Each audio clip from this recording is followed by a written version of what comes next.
좋아요와 구독하기는 사랑입니다. 안녕하세요. 반갑습니다. 부동산입니다. 2019년 6월 11일 화요일입니다. 지난주에는 제가 속초여행을 다녀오느라 뉴스를 중반 이후에 못 읽었습니다. 부동산 별별 수다도 빼먹고, 별별 수다는 본의 아니게 2주 결방이 됐네요. 죄송합니다. 자, 어제도 외부 일정이 좀 있어가지고 부동산 뉴스를 못 읽었고요. 늦게 얻으실지 모르겠는데 제가 지금 목감기 컨디션이 별로 안 좋아서 뭐 그런 부분도 좀 있습니다. 술을 너무 마셨나봐요. 술 좀 줄여야 될 것 같습니다. 자, 아무튼 화요일날 뉴스 한번 읽어보도록 할게요. 지난주에 굉장히 큰 이슈가 있었죠. 허그의 분양 보증 관련해서 이제 분양가 규제하는 그런 내용 때문에 이 가격대 아니면 보증 안 해주겠다, 이 내용 때문에 되게 시끌시끌한데요. 관련 후속 기사들도 되게 많이 있습니다. 그래서 그 내용부터 한번 좀 읽어보도록 하겠습니다. 좋아요와 구독하기는 사랑입니다. 자, 이번 영상에서는 이 관련된 기사들 몇 개 꼽아보고 이 내용 관련해서만 정리하고 마무리하도록 하겠습니다. 자, 고분양가를 통제하니 로또 청약 논란이 이어진다. 시장에 맡겨야 된다. 아니다. 큰 영향이 없다. 뭐 의견이 갈린다. 그런 내용인데요. 허그에서 발표한 고분양가 사업장 심사 기준 변경안 내용을 좀 기본적으로 좀 살펴보면 크게 요 세 가지로 요약이 됩니다.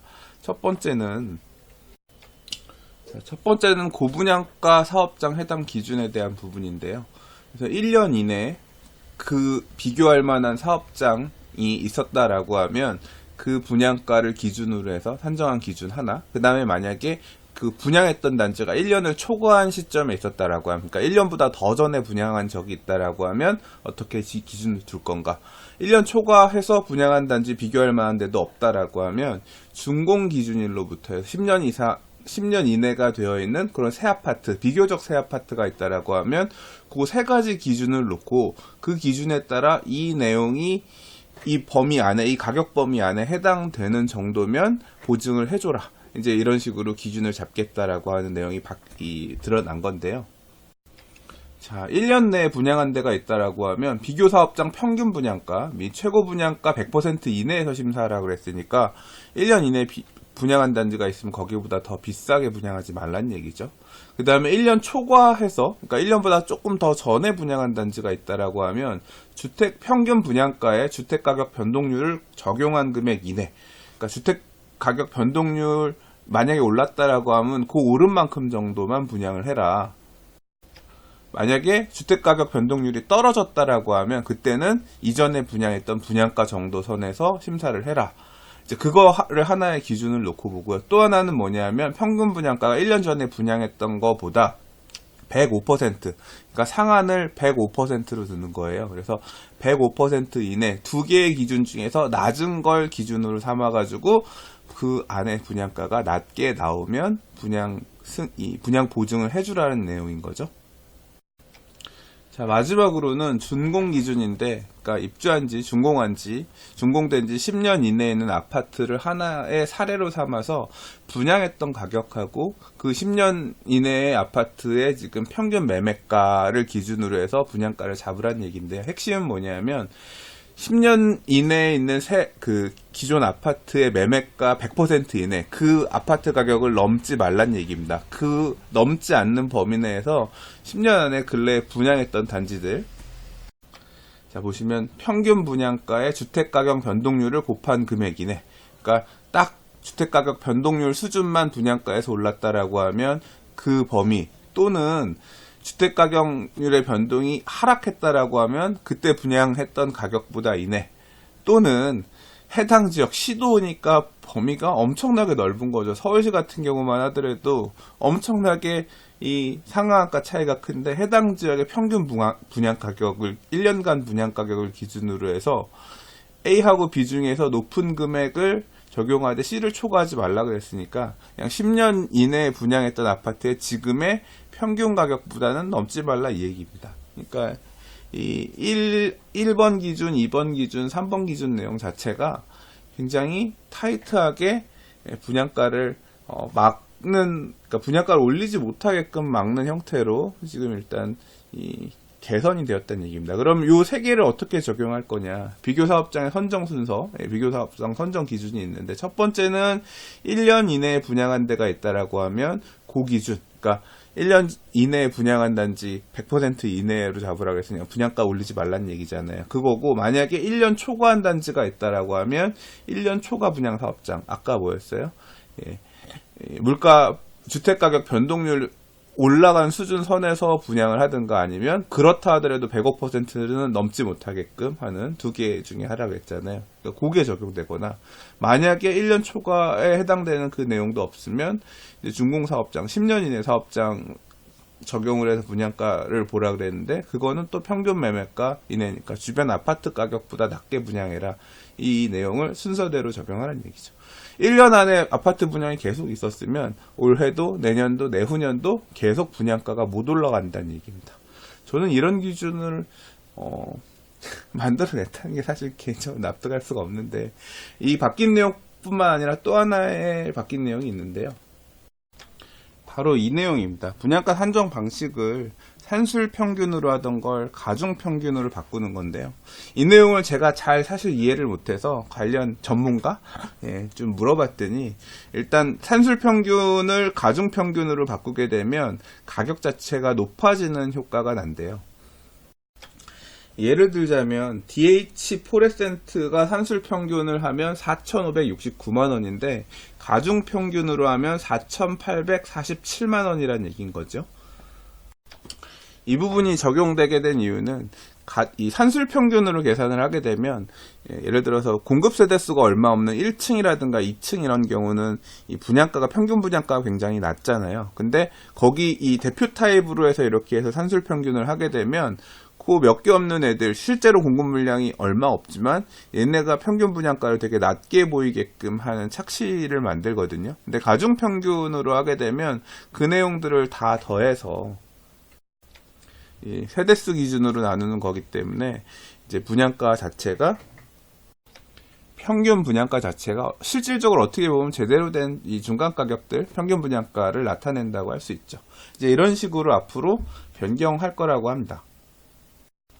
근데 이 적용이 앞에 것도 가중 평균으로 한 분양가 기준을 계산해서, 그러니까 이 변경된 기준 적용하는 기준 자체를 앞에 것도 가중 평균, 그 다음에 이번에 바뀌는 것도 가중 평균, 이런 식으로 해주면 상관이 없는데, 앞에 거는 그냥 말 그대로 산술 평균으로 한 가격으로 정해놓은 상태에서 앞으로 분양할 애를 가중 평균으로 이렇게 해버리게 되면 실질적으로는 분양가가 확 낮아지게 되는 그런 결과가 나오는 셈이죠.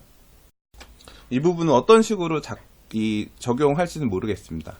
아무튼 이 허그에서 이렇게 분양 보증을 하는 부분들, 고분양가 사업장 심사 기준을 변경했다는 것은 분양가를 굉장히 강력하게 잡겠다, 분양가를 높이지 않겠다라는 의지를 보였다라고 할 수 있고요. 그 내용 때문에 지금 굉장히 많은 혼란이 있는 상황입니다.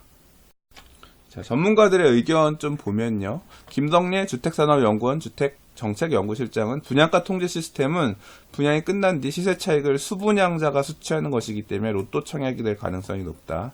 요즘에 지어진 주택은 2, 3년 전 주택보다 성능도 좋기 때문에 수요는 더욱 몰릴 것이다. 로또 청약이 될 거다. 좀 더 청약이 몰릴 거다. 분양가가 싸질 거니까. 그런 의견이 있고. 고준석 동국대 겸임 교수님도 비슷한 의견입니다. 분양가가 이렇게 싸면 블랙홀처럼 수요를 빨아들일 것이고 로또 청약으로 전락할 수 있다. 다만 이렇게 분양가를 옥죄게 되면 이 건설사나 조합원 입장에서는 이익이 줄기 때문에 공급 부족으로 이어질 수 있다는 우려도 제시를 했고요. 한편으로는 이에 반대되는 의견을 내놓으신 경우도 있는데요. 함영진 직방 빅데이터 랩장 같은 경우는 이미 기존 주택 가격이 많이 올라 있는 상태이기 때문에 허그가 분양가를 이렇게 낮춘다라고 하더라도 분양가 견제 효과는 그렇게 크지 않을 거다. 이미 대출도 제한되는 경우가 많고 세율도 올라서 실수요 중심의 주택시장이기 때문에 이 수요들을 그렇게 자극할 만한 요소는 상대적으로 적은 편이다라고 얘기를 했고, 박원갑 KB국민은행 부동산 수석 의원도 5% 정도 분양가 책정 기준이 낮아진다고 해서 공급이 줄어든다거나 로또 청약으로 시장이 과열된다거나 하는 건 무리한 해석이다. 지금 주변 주택가격이 하락기이기 때문에 주변 시세로 분양을 한다고 하더라도 고분양가로 느껴져 획기적으로 분양가가 낮아지는 개선안은 아니다라고 얘기를 했다라고 합니다. 이 기사 하나 보고요. 다음 기사 좀 볼게요. 좋아요와 구독하기는 사랑입니다. 자, 아무튼 이렇게 주택도시보증공사가 보증해주는 아파트 분양할 때 보증해주는 기준을 바꾸겠다.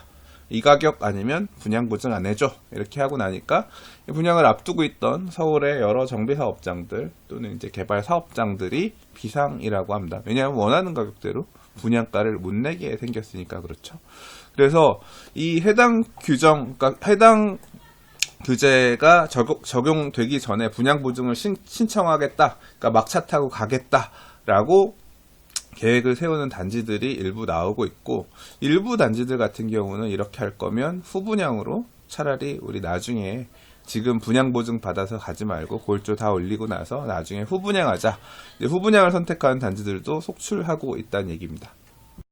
올 하반기에 분양을 앞두고 있었던 단지들 지금 계산들 빨리 하고 있는 것 같은데요. 기사 사례를 좀 보면 기사 오타 났네요. 서초구 방배동 서초동입니다. 네. 서초동 서초 무지개 아파트 재건축한 서초 그랑자의 조합은 서둘러서 허그에 분양보증 심사를 신청하기로 했다. 24일 이전에 분양보증서를 발급하지 못하면 개정된 기준을 적용받기 때문에. 그리고 이 막차를 타지 못하는 일부 재건축 단지들 같은 경우는 후분양도 고려들을 하고 있는 것 같습니다. 그래서 이 대치동 1지구 푸르지오 단독주택 재건축 사업이죠. 여기도 분양 연기를 포함해 대책을 논의하고 있다라고 하고, 여의도 MBC 부지 여기도 이제 신영 쪽하고 이제 같이 컨소에서 매수했던 데죠. 신영 GS NH 투자증권 컨소시엄. 여기도 오피스텔 같은 경우는 자료들이 나오는 것 같은데 아파트 얘기는 조금 얘기가 없더니 지금 결국 분양가를 어떻게 책정할까의 문제 때문에 후분양 같이 고려하고 있기 때문에 그런 게 아니었나 이제 이런 생각이 들고요. 사실 어떻게 보면 이 분양보증을 주택도시보증공사에서만 할 수 있게끔 이렇게 되어 있는 상태에서 지금 결국 1년 이내 또는 1년 초과했다라고 하더라도 주택가격 변동률 그 범위 안에서만 또는 그런 게 없으면 주변 시세 이하에서만 분양해야 분양 보증을 해주겠다. 이런 식으로 하면서 분양가 상승을 억누르는 이런 규제를 하는 부분에 대해서 아니 물가도 오르고 공사비용도 계속 올라가고 있는데 이런 식으로 분양가를 제한한다는 것 자체가 너무 모순 아니냐 이런 불만들이 나오고 있고, 민간들은 이렇게 지금 어떻게 해야 되나 지금 대책들을 수립하고 있는 상황이라는 내용인 거죠. 좋아요와 구독하기는 사랑입니다. 자, 이런 상황에서 부동산 스터디 카페 삼토시님께서 이런 글을 써주셨어요. 허그의 사실상 분양가 상한제, 그러니까 분양가 상한제란 제도가 아니지만 분양 보증을 이렇게 타이트하게 하는 걸로 해서 분양가를 올리는 것을 막는 이런 제도는 효과와 의도가 분명한 규제책이 맞다라고 설명을 하면서 이제 의견을 제시를 해주셨는데요. 자, 그래서 어떤 해석을 하고 있느냐. 이렇게 분양가를 타이트하게 낮게 만들면 그 분양을 받기 위해서 기존 주택에 대한 매수 수요가 줄어들게 되고, 저거 분양받으면 로또니까 사람들이 사지 않을 거다. 신축 아파트를 낮은 가격에 얻을 수 있는 가능성이 생기는데 기존 주택을 비싸게 사려고 움직이지는 않을 거고, 그리고 무주택자들에게 청약제도가 유리하게 개편되고 있기 때문에 무주택자들은 여전히 분양을 받으려고 기다리면서 주택시장에 나서지 않고, 그러면서 수요가 움츠러들 것이다. 이제 그런 식으로 지금 예상을 생각을 하고 있고요. 그러나 한편으로는 이런 시장에 대한 과도한 정보의 개입은 부작용을 갖게 만드는데, 재건축 사업성을 악화시켜서 강남 일부 지역은 후분양을 선택하고 일반 분양을 비싸게 할 수 없으니까 수익이 이만큼 줄어들죠. 그러니까 후분양을 금융비용을 부담하더라도 후분양할 수 있게끔 그렇게 가고, 나머지 지역 같은 경우는 사업이 아예 안 가는, 분양가를 원하는 대로 산정할 수 없으니까 사업이 지연될 가능성이 높아지면서, 그렇게 되면 중장기적으로는 공급 부족이 심화될 가능성이 있다. 정부는 이런 식으로 해서 이 분양가 규제를 통해서 고분양가 분양 성공이 인근의 구축 아파트 가격도 밀어 올리는 메커니즘을 차단하고 중장기적으로 심화될 공급 부족은 3기 신도시 건설 시기를 최대한 앞당겨 해소하려는 의도가 있는 게 아닌가. 이제 그런 식으로 지금 해석을 하셨어요. 결국 이 내용도 보면 민관과 공공의 대립, 대결 구도 뭐 이런 것 같습니다. 근데 이 서울에서 지금 공급하는 분양 물량들 대부분이 뭐냐면 조합 사업이거든요. 조합 사업이라고 하는 거는 사실 풀뿌리 같다는 얘기입니다. 그러니까 사업 추진 주체들이 풀뿌리 같아요. 저도 재개발 구역의 조합원이지만 제가 돈이 많냐? 그렇지 않거든요. 이 재개발 사업을 위해서 돈을 갖다 박아라라고 하면 돈을 니들이 대출을 좀 알선해주면 내가 가서 같이 서줄게. 대출 받아서 사업비 늘어나는 거 이건 내가 더 낼 의향이 있어. 이 정도. 앞으로 내가 낼 것에 대해서는 의향이 있는 건데 결국은 뭐냐면 이 후분양제로 가기 위해서 결국 시공비라든가 이런 부분들을 사업비를 대여를 해갖고 와야 되는 건데 한계가 있을 수밖에 없어요. 정비사업은 기본적으로 조합원들이 다 돈을 지금 내는 게 아니라 대부분 나중에 가서 낼 구조인 거기 때문에 자금 조달 자체가 기본적으로 대부분 다 취약한 사업이거든요. 결국 일반 분양을 통해서 이 분양 수익 들어오는 분양 대금들 이걸 가지고 해서 사업 이제까지 썼던 돈들을 다 마무리하는 사업들이기 때문에 대부분의 정비 사업들이 대부분 취약합니다.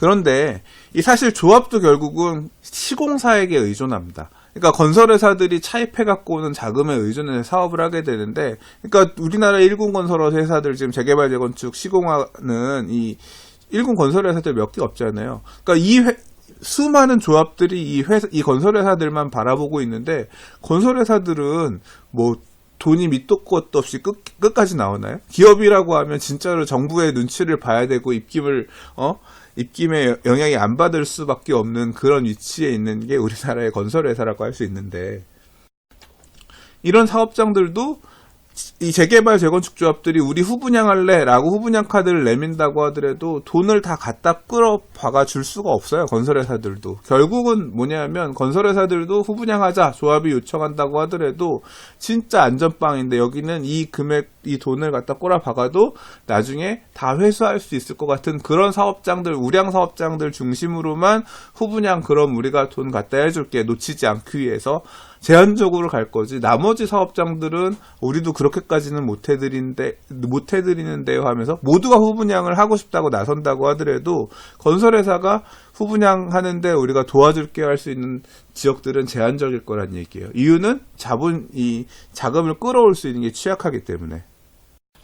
이렇게 된다라고 하면 결국 자금력이 취약한 조합들은 선택을 할 수밖에 없습니다. 정부가 원하는 대로 낮은 금액에 그냥 억지로 밀어내서 분양하고 마무리 땡치고 말 거냐, 그러니까 추가 부담금 조금 더 내면서 땡치고 말 거냐, 아니면 아예 사업을 지어나면서 천천히 갈 거냐, 제도가 바뀔 때까지 기다리면서 분양 안 밀어내고 그냥 지지부진 이렇게 있을 거냐 선택을 해야 되는데, 이게 조합 추진 주체들 입장에서는 후자의 선택을 하기가 만만치가 않아요.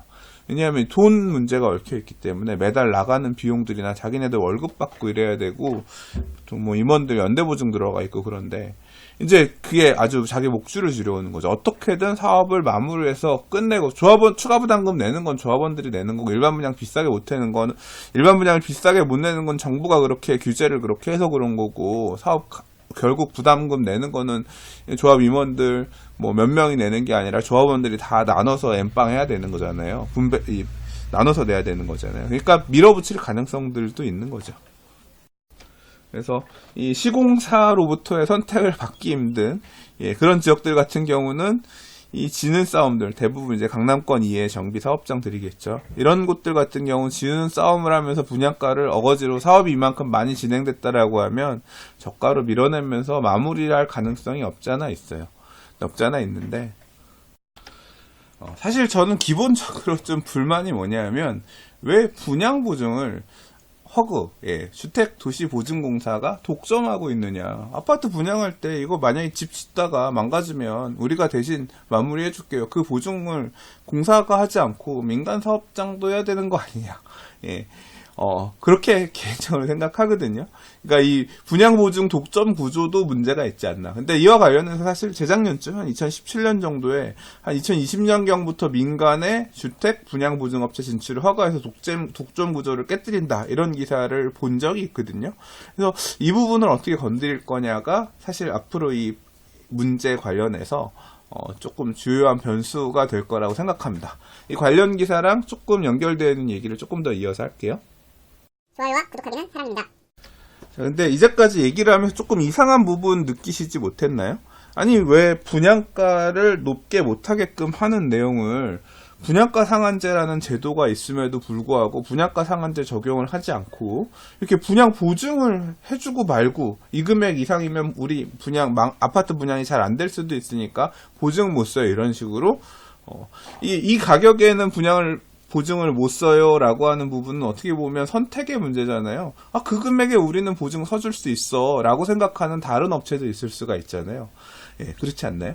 그러면 분양가를 정부가 규제하려고 하면 이런 형태로 규제하지 말고 분양가 상한제라고 하는 제도가 있으니까 이 제도에 따라서 분양가를 합리적으로 산정할 수 있게끔 해주면 되는데 그 내용을 지금 하지 않고 있죠.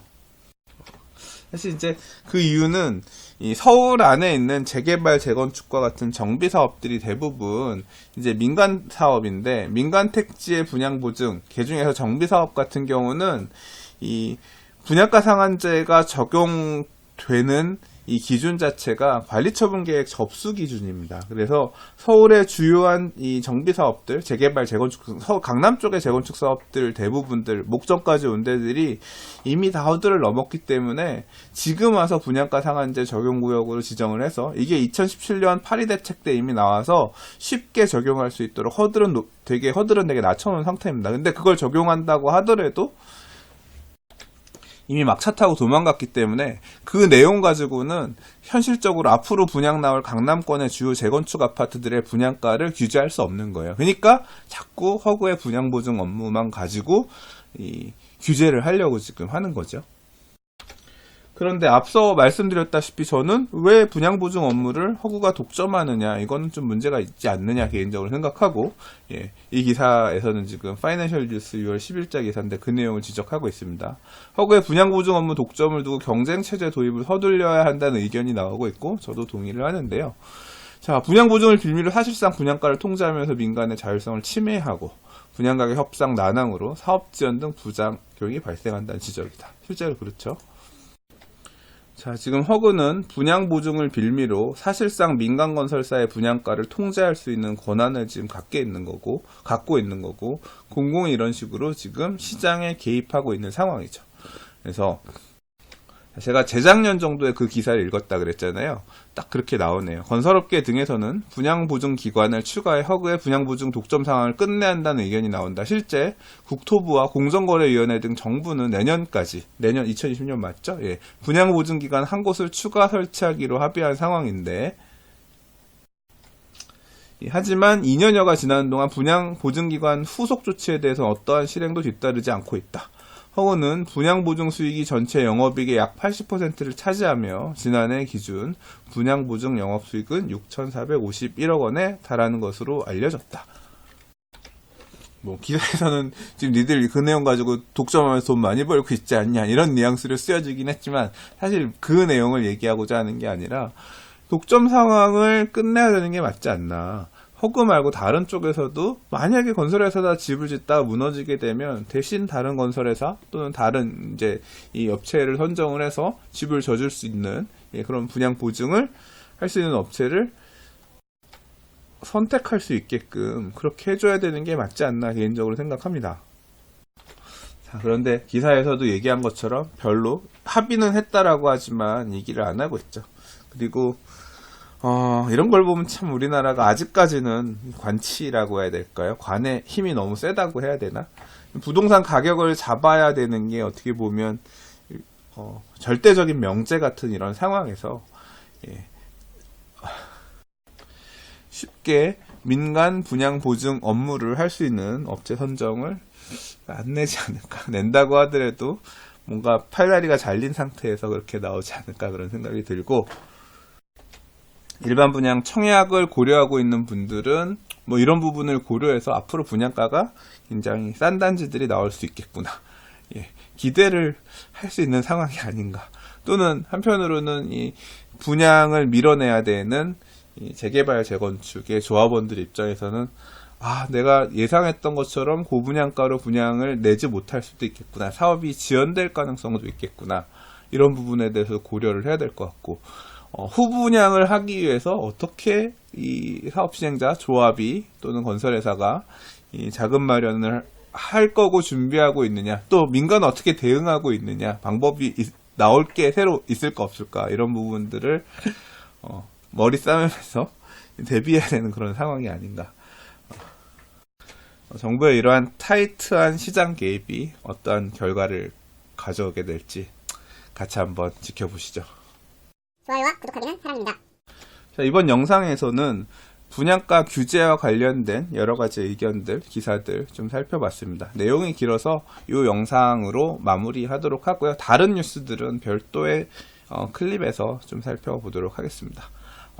봐주셔서 감사하고요. 좋아요, 구독하기, 알람 설정은 사랑입니다. 감사합니다. 부동산이었습니다. 부동산의 재개발 강의 2019년 리뉴얼 버전이 나왔습니다.